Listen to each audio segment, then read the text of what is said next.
Okay, but good morning, everybody, and welcome to the joint webinar organized by the BSR Urban Mobility and SUMPs for BSR project, which are both funded by the Interreg Baltic Sea Region program.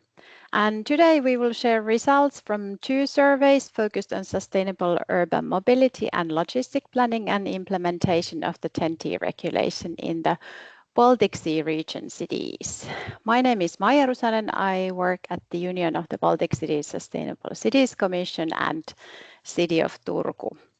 And first of all, I would like to thank everybody who responded one of our two surveys or helped to distribute those to the target group. So thanks a lot for your efforts. I think we got a quite nice amount of responses.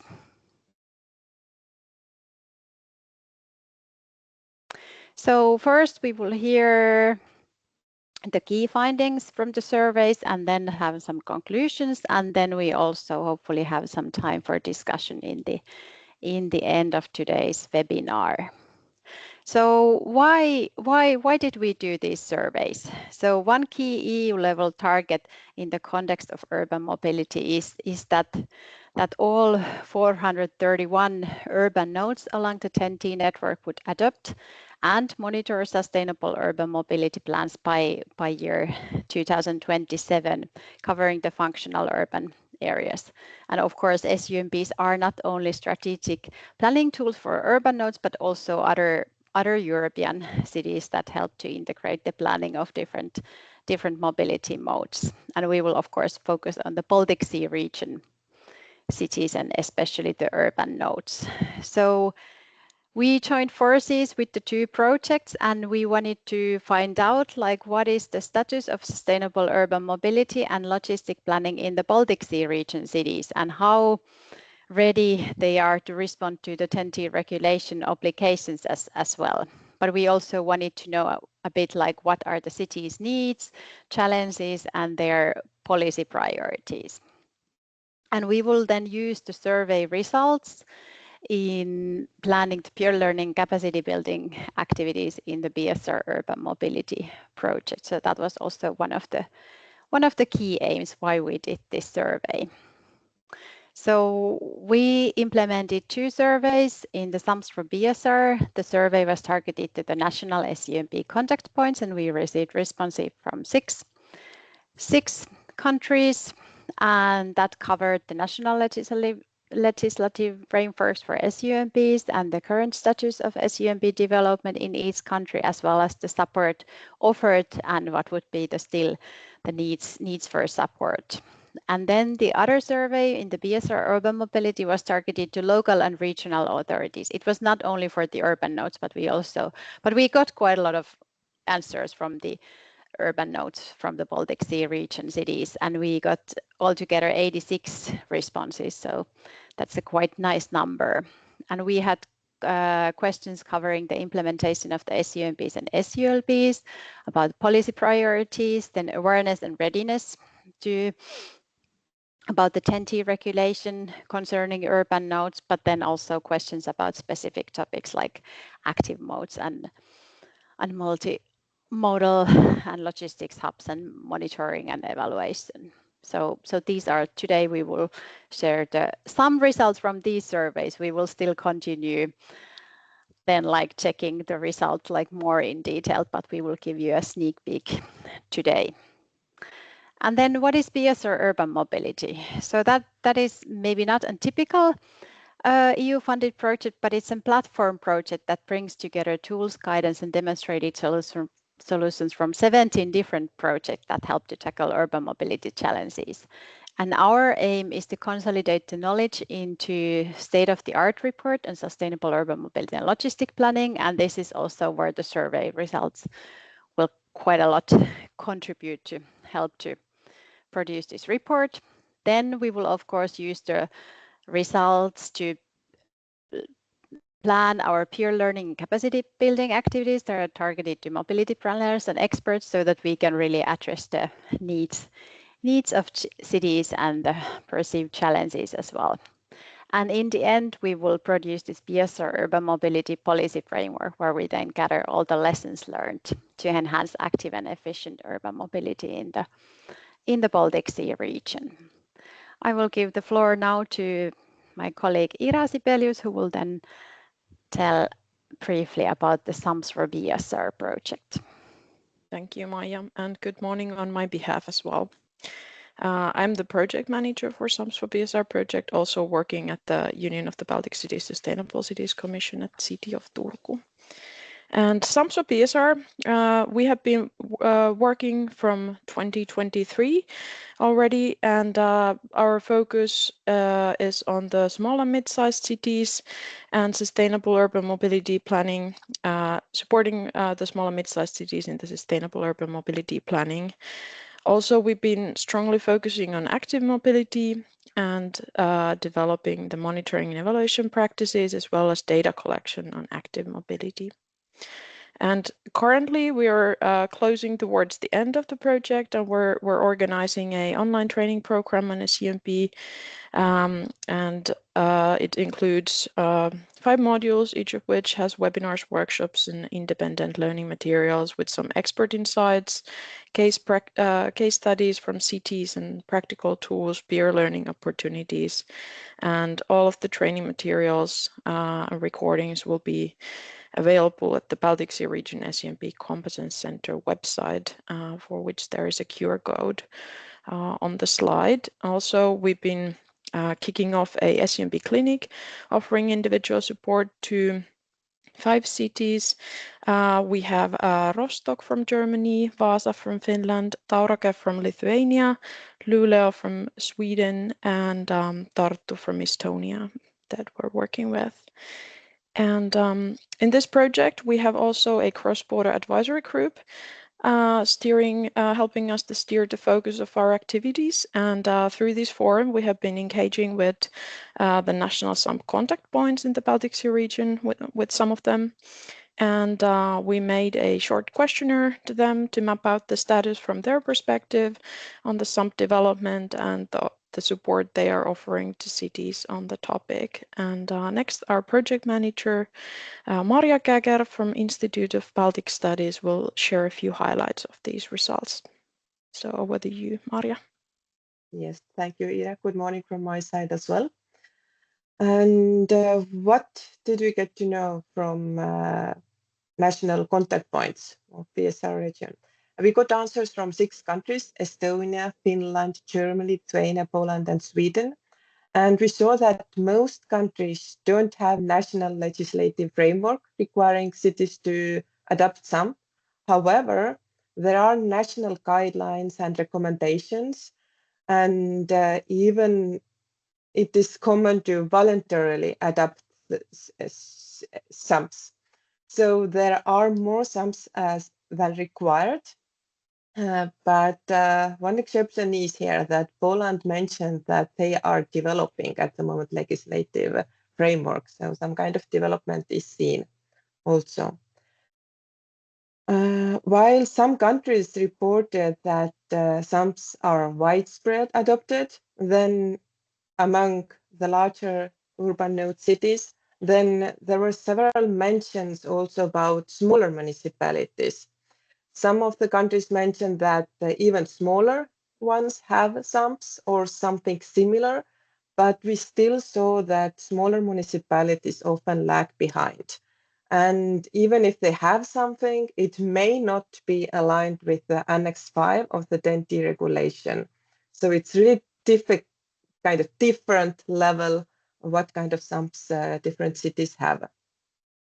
And several countries mentioned also that even if they don't have SUMPs, then mobility topics are quite often covered in climate and energy plans or master plans. So there is some kind of knowledge, but still there are several possibilities to improve the situation.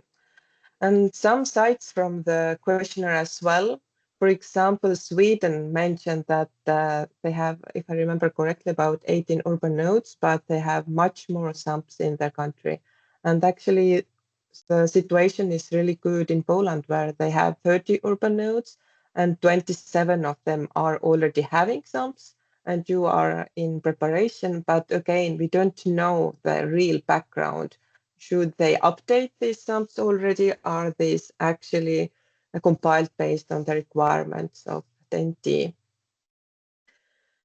We asked also about, we can take the next slide, and we asked also about the support that is currently provided to the cities in the countries, and also what support is needed by cities in opinion of national contact points. And as we can see from the graph, then most often is provided technical guidance and also networking and peer exchanges and training and capacity building. And on the same time, there is huge need for data and tools and funding and financial incentives. And as we see later as well, there are kind of these answers are not going together directly with the information we see later, because at one point they see that we don't need technical guidance, but on the same time they understand that this is needed. But who are the providers of the support? Most of the countries brought out ministry or national governments and also national transport agencies. And some of the countries mentioned also NGOs, research institutions, and also regional authorities. And several countries mentioned that they have also some kind of national digital platforms or competence centers or guidelines related to SUMPs, from where cities can check what and how to do to get some kind of support. And there are several trainings provided as well, and mostly Jasper's trainings were brought out. But for example, in Sweden, they have also network for the urban nodes. So cities who are required to have SUMPs, they have possibility to cooperate and work together. And also different EU projects were brought out as really valuable source to get input and support. But what are the main challenges cities face in developing and implementing SUMPs in view of country representatives? Several challenges were brought out, for example, human, technological, and financial resources to kind of prepare, implement, and also monitor SUMPs. And under this, it was brought out also that this brings along that there is low public engagement in participatory processes, and also there is insufficient budget for participation. So cities and countries don't get enough input from the users of different mobility modes. Also, there are some misunderstandings or lack of knowledge how to integrate SUMPs into overall governance and planning, because in several cities, SUMP is just one of the documents they have, but there is lack of guidance, monitoring, and implementing. Several countries mentioned problems with governing SUMPs that cover more than one municipality. What kind of cooperation models will work? How to manage in legal context, how to fund, how to make decisions in such cases. Also, how to promote the need for SUMP to wider audiences, why we need actually these documents. Even policy makers may wonder, why do we have to prepare something like that or monitor? What does it give for us? And all this confusion brings along also that there is limited and systematic monitoring of SUMPs, and also lack of reliable data that brings again back to problems with monitoring. And that's the reason why we don't see that it may be valuable to have SUMP and deal with these topics kind of systematically. And what topics should be prioritized in view of country representatives? Next slide, please. Main key topic mentioned by most of the countries is that how to sell the need for SUMP to public, to politicians, decision makers. Also, from where to find finances to prepare and implement different activities, and so that we can do it continuously. We don't have to think that our deadline of some of the project is finishing and we don't know what and how to do after that. Also, technical guidance in regional context is asked, and that brings us back to the graph I showed later that at one point they are saying that there is enough technical guidance, but on the same time there is lack. So we have something, but actually it doesn't answer the needs of cities. There is need for more regional guidelines, criteria, also how to understand which of the measures are most beneficial.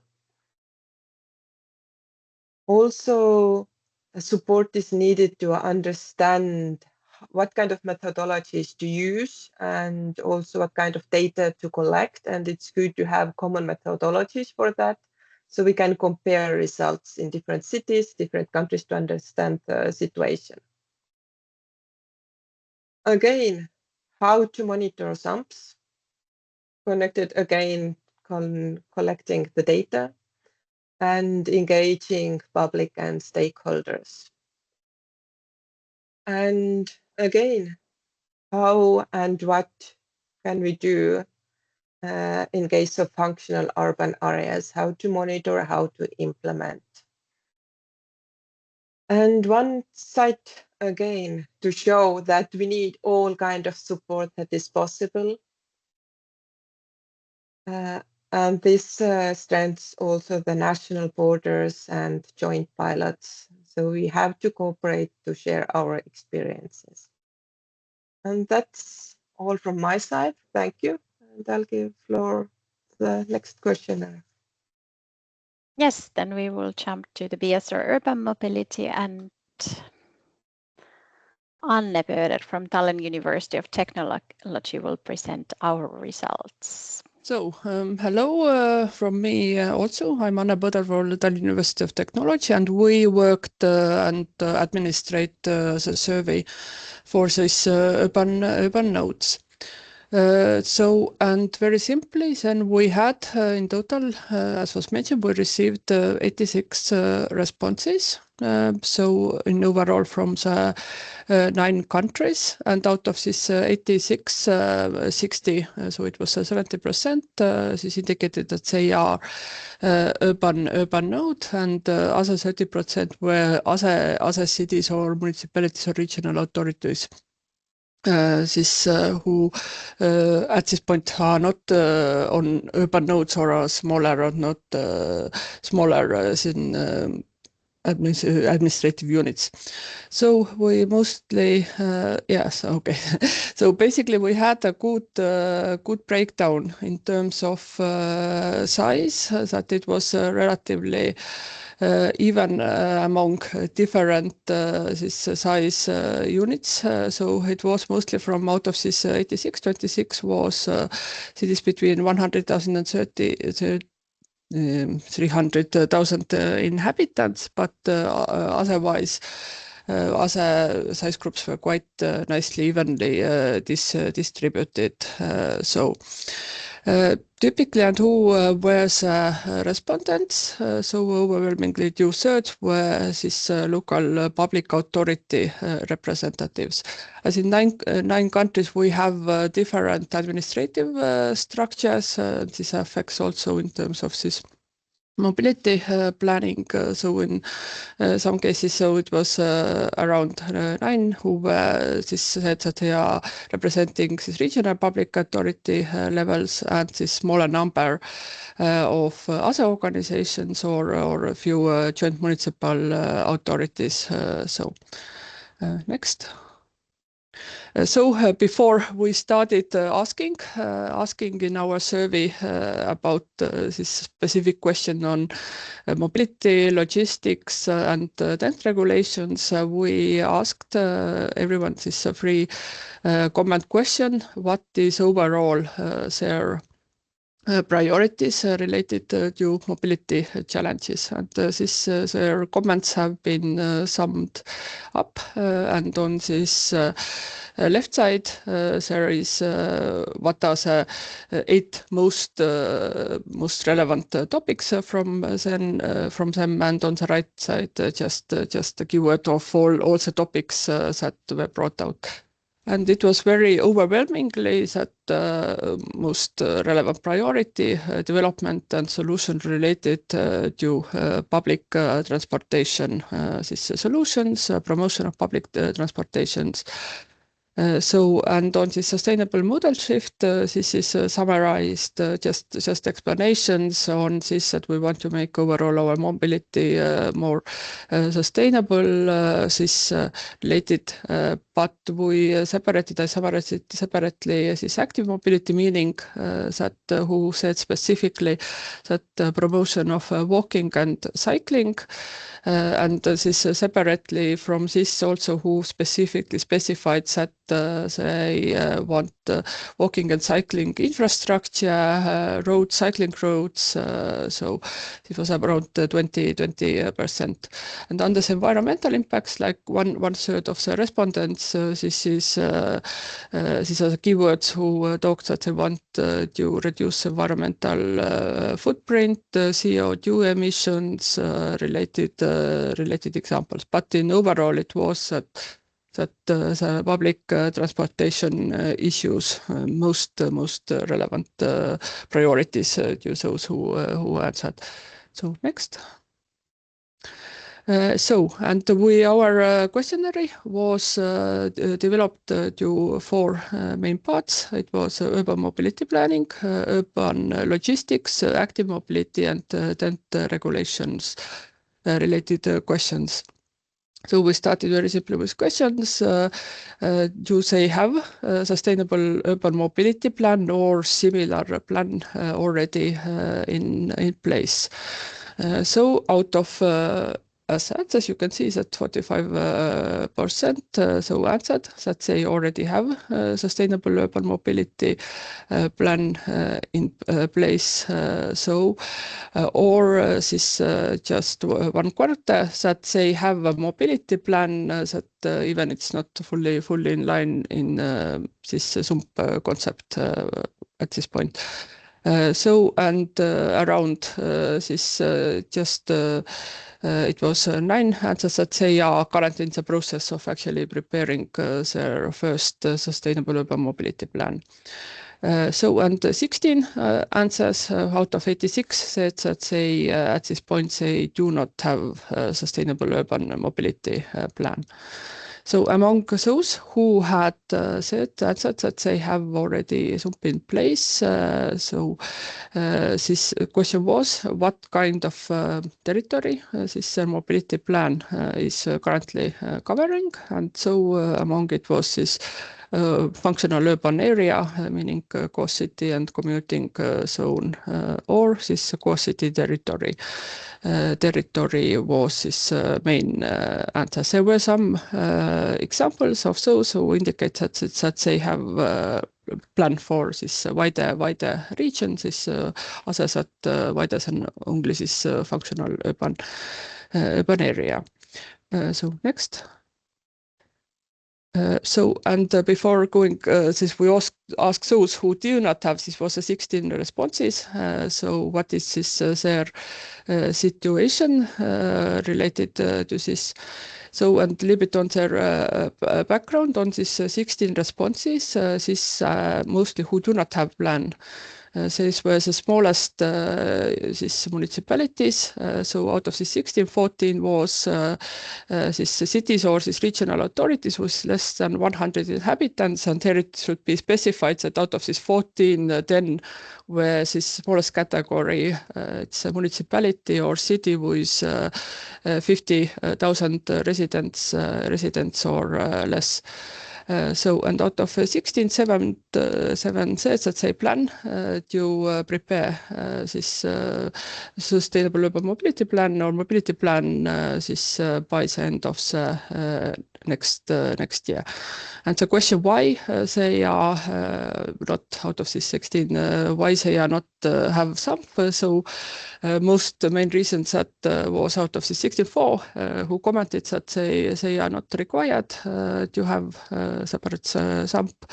Or these three that you can see that they have various kind of plans in place and they cover various aspects of mobility. So and or separately that they do not have to prepare one on this municipal level, but have a wider regional plans that address these mobility issues. So next.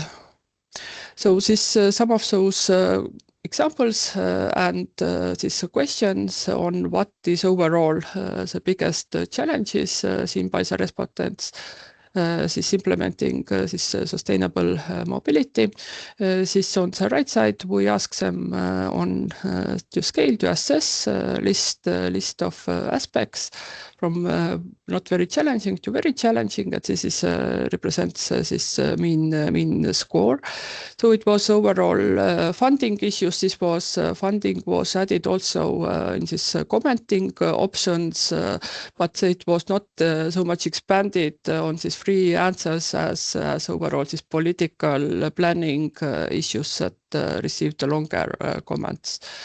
But overall it was funding stuff and these political issues, and least of the problem was actually on this maybe this technology and innovation readiness or this side on this scale. But some of those examples on this that besides this financial, that was similar issues, not only this mobility, but in logistics plant, logistics part of the question related that the planning process complicating this potentially this also this cost. This was also added that in additional comments that on the cost side it is that if the plan is made or policies put into place in the national level, the issue is but the costs and the implementation on the local level can be quite challenges. So some of these other issues, what was demonstrated is that how to coordinate that if there is a central city that has the mobility goals, but if those are aligned on those on overall this area around it, so it's hard to solve these issues. And this particular issue, this planning horizons, is also this related to this political and planning issues. So next. So on mobility planning, we also asked those who already have plans or equivalent plans as this sustainable urban mobility plan. So in their opinion, how well does this current present situation actually reflect what is set in this mobility plan, and how well do they see that the current plan supports shifting towards more sustainable mobility modes. In this overall, it's this question on this current situation versus what are the targets.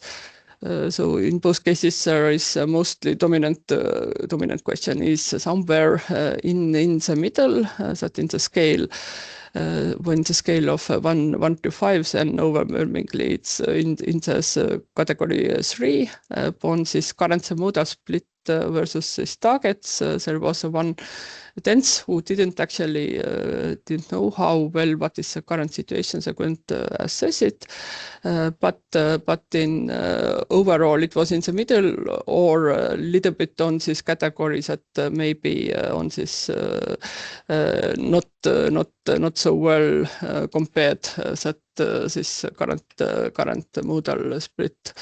This how well it reflects on this plans in this mobility, but in terms of effectiveness, so it's quite a similar situation, but a little bit more negative answers on this side. That they mostly think that in the middle, but compared that one third pretty much this thought that at this point their plans are not very effective in supporting towards a shift towards this more sustainable nodes versus maybe then around this 18% who said that this probably is effective or on this somewhat effective. Next. So our other two big topic was a question on this logistics, sustainable logistics plan. And same point asked, do they at this point have sustainable or urban logistics plan in this city or region in place? And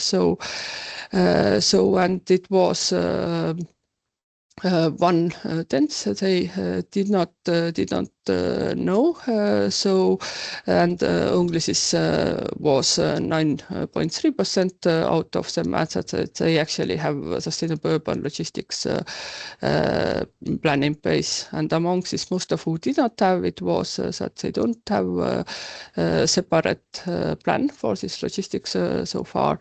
All these aspects are somewhat integrated to this mobility plan, or some other aspects, or this is currently in their context not relevant in their situation at all. So some of the comments related to this logistics on this, that what are their issues related this. And one was specifically emphasizing a lot of these comments added.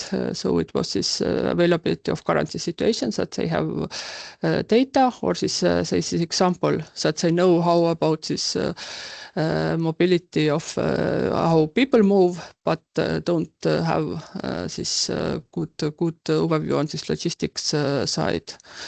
Or some of these examples is covered also that not only this logistics, but on mobility that they have experience, but this overall this planning and the solutions that is hard to solve, particularly related to the staff resources.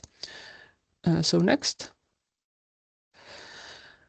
So on both cases, on this sustainable urban mobility plans and sustainable urban logistics plan, we asked those who indicated that they have a plan in place or a similar plan. So do they have a monitoring and evaluation framework in place at this point or not? So for this sustainable urban mobility plans, this got answered that yes, they have already well-defined, developed framework. So when this close to 59% that they have some preliminary framework in place. So with this logistics plan, this was less, that is 12, only this few ads that they have for this logistics planning also, this monitoring and evaluation framework in place, but this half a little bit less, that they have at least some kind of preliminary framework in place. So and in both cases, we also asked those who do they have, how clear are this, how much is respondents agree that they not only have framework, but they have set up quite clear indicators for monitoring their mobility and on this or monitoring their logistics for this evaluation and governance part. So it was harder to answer on this urban logistics that we had quite a high share of 22% who said that actually do not know if they have indicators or couldn't assess it. So for this urban mobility indicators, this was that overwhelmingly that they have that a quick understand and quite clear indicators in place from this monitoring. But for this urban logistics, so it was close pretty much besides those that close to quarter didn't know, but half of this, besides them, half of them said that actually they do not agree at all. That only a few said that they actually have clear indicators for monitoring this urban logistics. So next. So and one part was our questionnaire, what was this very specifically directed on these urban nodes. Those was only for those 60 respondents who answered, selected that they are urban nodes. So we had a set or more specific questions related to them on this tent regulations, on the governance of these urban nodes, and commenting on what are these particularly their issues. So our first questions was very quick. This that actually is this geographical nodes that they are part of urban nodes, but this as is already specified that who will be part of their urban nodes. So 10% could not say that they didn't. 10% that they have not defined it yet, but one third that actually said that they do not know at this point what is geographical scope of this urban node will be. So when the quarter this says that it will be a functional urban area, will be the area for this urban node, or this just this 80% that it will be the area will be this municipal area. So question on this related to how it will works in terms of this governance and management.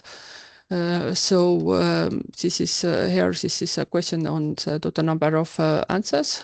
So who will be or which type of this organization will be playing a leading role in this management of this urban node, and out of those who pretty much is answered this, it was that overall it will be this local administration of this main city in the region. So and those are questions for those who answered, or those who had that already that the scope has all been already been defined. So and on this very question, this if there are urban nodes, questions that are this more detailed management structures and procedures already has been agreed on these urban nodes. So this was pretty much this out of this 60.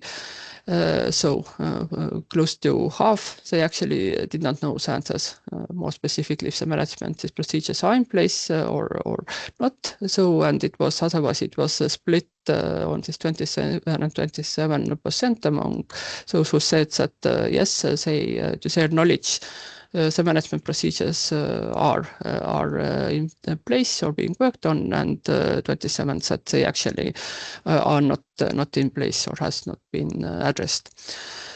So those related to this that who answered yes, that the management structures and procedures have been this already specified. So this was this question for them.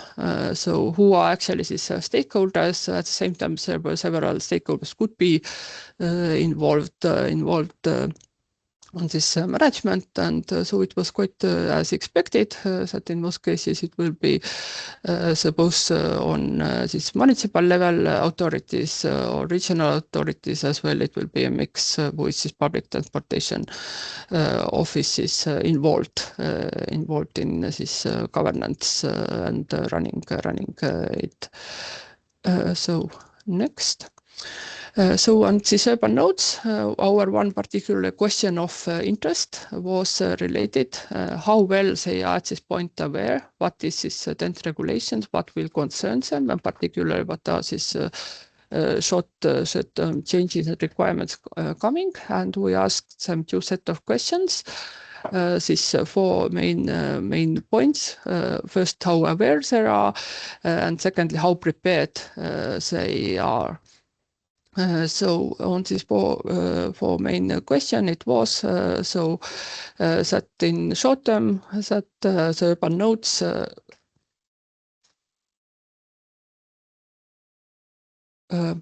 okay. So on these urban nodes that in short term that by 2027 they have to prepare and adopt a sustainable urban mobility plan. So on that they have to work on this provision on this development of multimodal passenger hubs by 2030. On that they have to collect and submit urban mobility data, and that by 2040 they have to develop address these multimodal freight terminals for sufficient capacity by 2040. So and here is a comparison. First, what was the share of people answering that they actually do not know.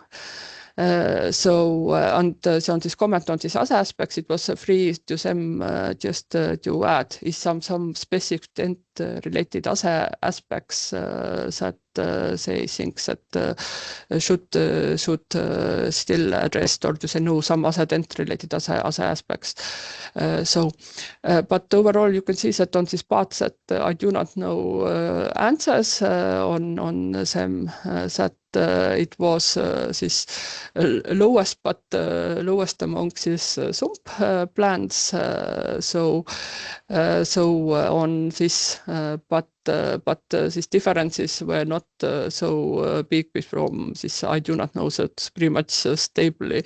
This pretty much a fifth to quarter pretty much actually could not answer like how well they think that this on this urban node it's very aware, or how well they think that they will be prepared actually to meet those requirements. So and on this they asked so besides this on the scale of 5 to awareness to assess between from 1 not aware at all until 5 very well aware, and on this preparedness that 1 not prepared at all and 5 very well prepared, and it was this overly the best aware on this in short term this SUMP this and working on this mobility plan by that should be ready by the end of 2027, and this is overwhelmingly also the best prepared for this.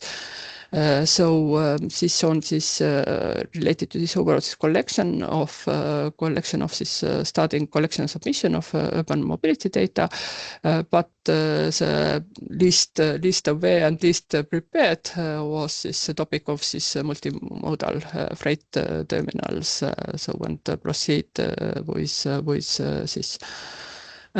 Next.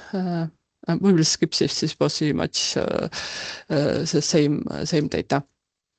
So on these questions that we had, what is their topic of interest related this multimodal hubs, this is related to this sustainable urban mobility plans, this multimodal freight terminals, this is more specific related to this logistics planning and overall this tent requirements. When this with overwhelming topics through all this was overall this financial planning issues, both this on the funding and this long-term financial sustainability. But in terms of one topic versus another, on this tent regulation, this was generally how they will function, or what is particularly this governance related to this their role. And also followed by what is governance models. And after this infrastructure and land use planning, and this was pretty much infrastructure was also and land and spatial planning. This and infrastructure very much run through also this on this logistics logistics questions also as biggest concerns and topics of interest. This on this mobility hubs and topics, this was besides some standout was this overall, like for example, this forecasting mobility trends related issues. So, okay, next. So, and our, besides this tent regulation, logistics and mobility ones, we had this fourth central topic was a question on active mobility. So active mobility referring to this cycling, walking, so examples. Was a question how well does this current plans what they have address year-round active mobility, and so focus not only active mobility but year-round active mobility. So this was quite same thing, quite evenly split. That you can see that most one third in the middle on this scale of 5, but little bit higher share this of adding that maybe it somewhat well or very well addressed, but it was quite otherwise overall quite evenly split. But what are the same things, that similar issues? What is the issues related to active mobility planning, and this is a similar ones, that overall the funding issues and this political related prioritization, so followed by this. So it's in system, it's very similar to some this ASE related to this overall mobility, sustainable mobility, and this logistics issues, that this same list of central concerns. So that is not less on this technology or innovation, these solutions, but overall starting with this funding and political planning with this infrastructure related solutions. So next. Okay. so from this part last. Yeah. Thank you. Thank you, Anne, for sharing the results. So here we just have some like few observations or kind of like conclusions, and it seems that the SUMPs are quite widely implemented in the Baltic Sea region cities, which is really nice to see. I started working with these topics around like 2012, and I remember then when we organized the first event in Finland, where we really discussed about the concept, and I don't think any cities at that point like had SUMP. So I think there is a lot of progress happened in the over past like 10 years. And it's also nice to see that many plans like cover the wider urban area as they should be. However, there we saw that there is still a bit limited impact on the modal shift so far, so that the planning is not, or the plans are not that effective to change that. And then we also saw that the urban logistics are maybe not addressed as widely as the sustainable urban mobility planning. And when it comes to logistics, there was like mentioned that public-private cooperation is important, and then there is a better data and monitoring of freight flows needed, and also planning and governance capacity for urban logistics need to be increased. And what we also saw is that there's really need a bit more effective monitoring and evaluation frameworks for both SUMPs and SULPs, and clear indicators are also needed to really measure the progress and also show the impacts of the planning. And I think these were mentioned already quite many times, like the financial planning and funding, and this is probably doesn't surprise any of us. And it was mentioned that it would be good to have more predictable funding available. And then what was also mentioned quite many is this political acceptance, awareness, and the shared understanding of why like SUMPs are needed. Some respondents also mentioned that there would be needed more courage to address the high car use with measures such as road tolls and access regulations and so on, but there is no political will to implement that. So that would make the planning more effective, but there is no shared understanding of the need to do that. And then, of course, the governance in urban nodes, that who is responsible for what and how to cooperate, and also the collection and use of data. I think it was quite nice to see that the Baltic Sea region urban nodes are quite aware of the requirements especially concerning SUMPs, and seem to be quite ready by 27, but there is still some knowledge gaps, especially concerning to multimodal freight terminals, collection of data and passenger hubs, but they seem to be quite like aware, which is really nice result. But we would have a bit time for discussion and comments, so please just raise your hand and Oona can share like turns, or you can also write in the chat. So it would be nice to hear some reflections. That do you see that the results reflect the situation in your country overall, or was there something like unexpected in the results, or was there something that didn't come up that you were kind of expecting or assuming? So it would be nice to have like some comments, for example, from the national SUMP contact points, or anybody else.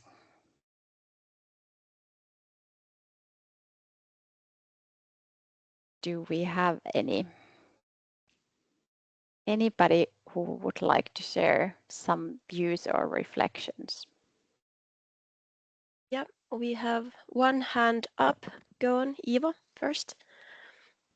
Yes, good morning. Ivo Krey from Polis. It's also to break the ice, not to have an awkward silence too long in the webinar. But it's very interesting. It's also very informative. I think what is very relevant also for the European Commission, I think, I can't speak for them, but is the scale of the study you did. So there's a larger group of urban nodes represented here, and that's very significant. I'm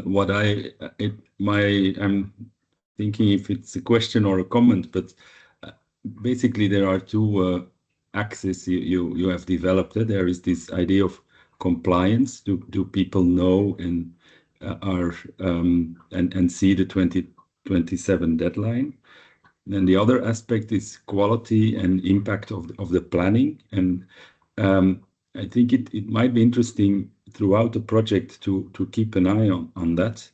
And also speaking from a policy activity, I think it might also be a point where you, and in combination with other networks, can reach out to the Commission and say, what do you want? Do you want compliance by 2027? Without that the plans are mature, consolidated with stakeholder interests, reaching into topics like sustainable urban logistics, or is there a timeline? I mean, can we work more on the quality and see what this 2027 compliance deadline actually means? So maybe it's good to think also in these terms of what can be communicated towards European institutions, because we need good plans, impactful plans, and of course 2027 is an important deadline, but we also need mature SUMPs. So yeah, that's more a comment than a question. But I think all the information is very interesting. And maybe if somebody of the researchers has an opinion on this balance between awareness, compliance against depth and impact of the plans, that would be great to hear. Yeah.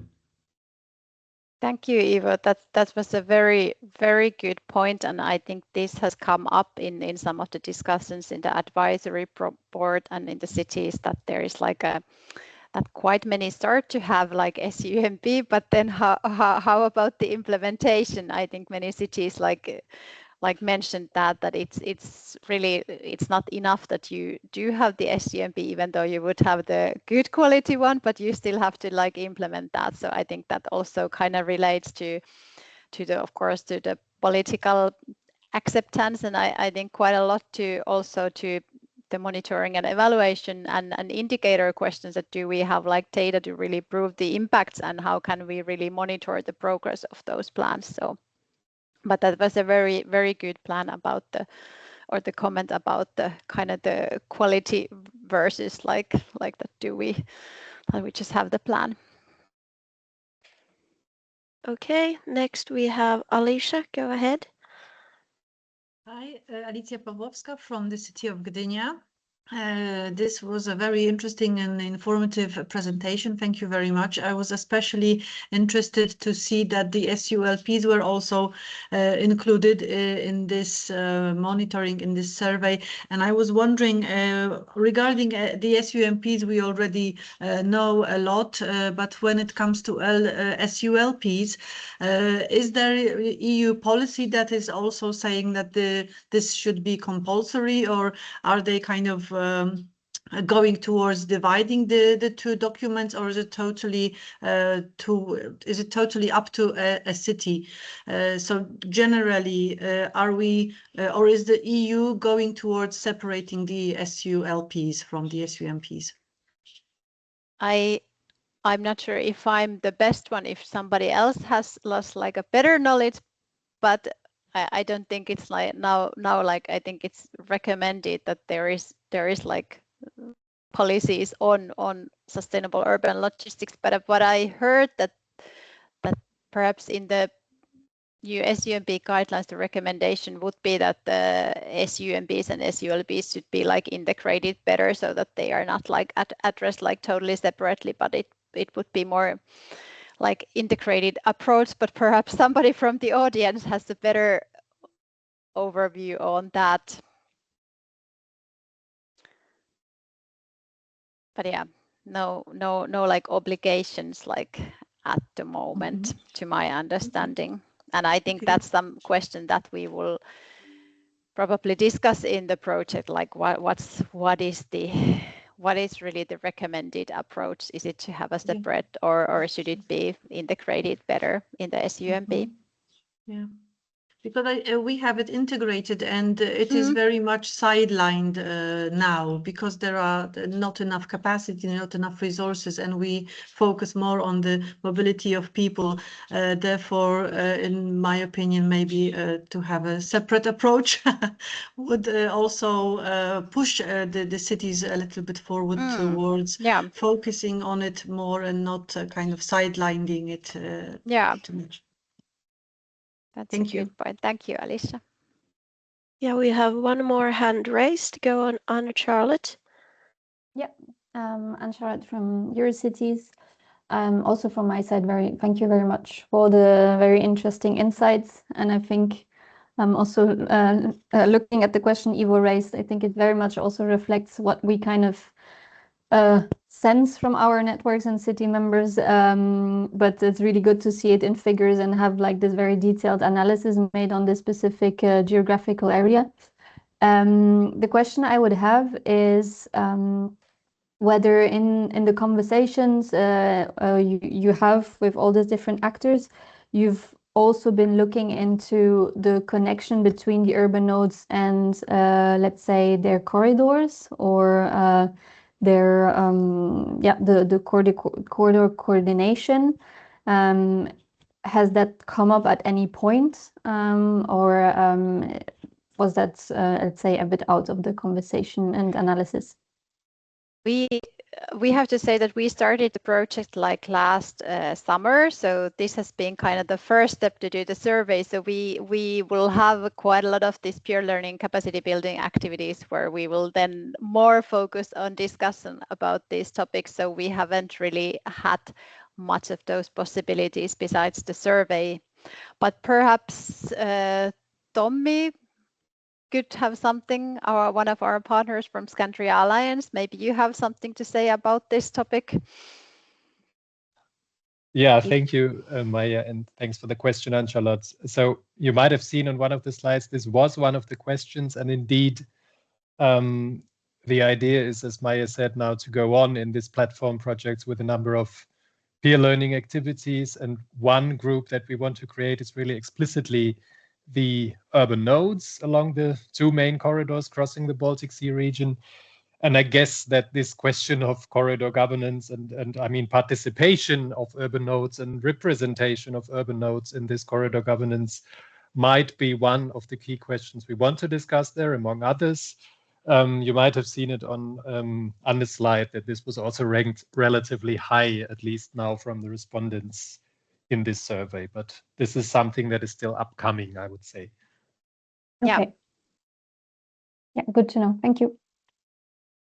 Thanks for all the comments and questions. So we are running out of time. So here is just like what comes next. So for the SUMPs for BSR, the training program is ongoing at the moment. There is still like 3 modules that are available. So there is still time to participate in these.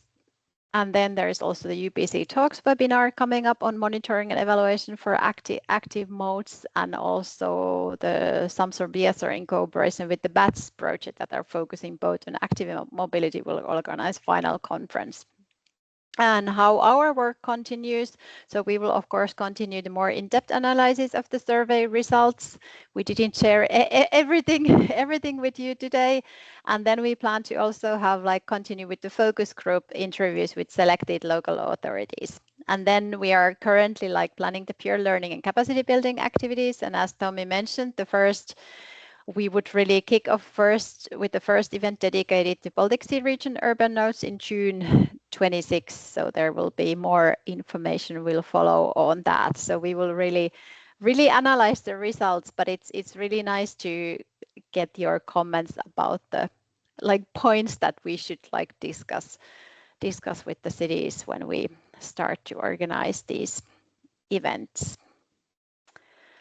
But thanks a lot for everybody. We had quite a lot of participants online, so it's nice to see that the results are raise interest, and we will then of course share the results also in the report, which will be published by the end of this year. But here you can still find information, and we will put all the training materials from the both projects in the Baltic Sea region, SUMP Competence Center, where you can see the link, and we already have there some materials from the SUMPs for BSR project. But thanks a lot for everybody participating, and have a nice rest of the week. Thank you. Bye. Thank you. Bye. Bye.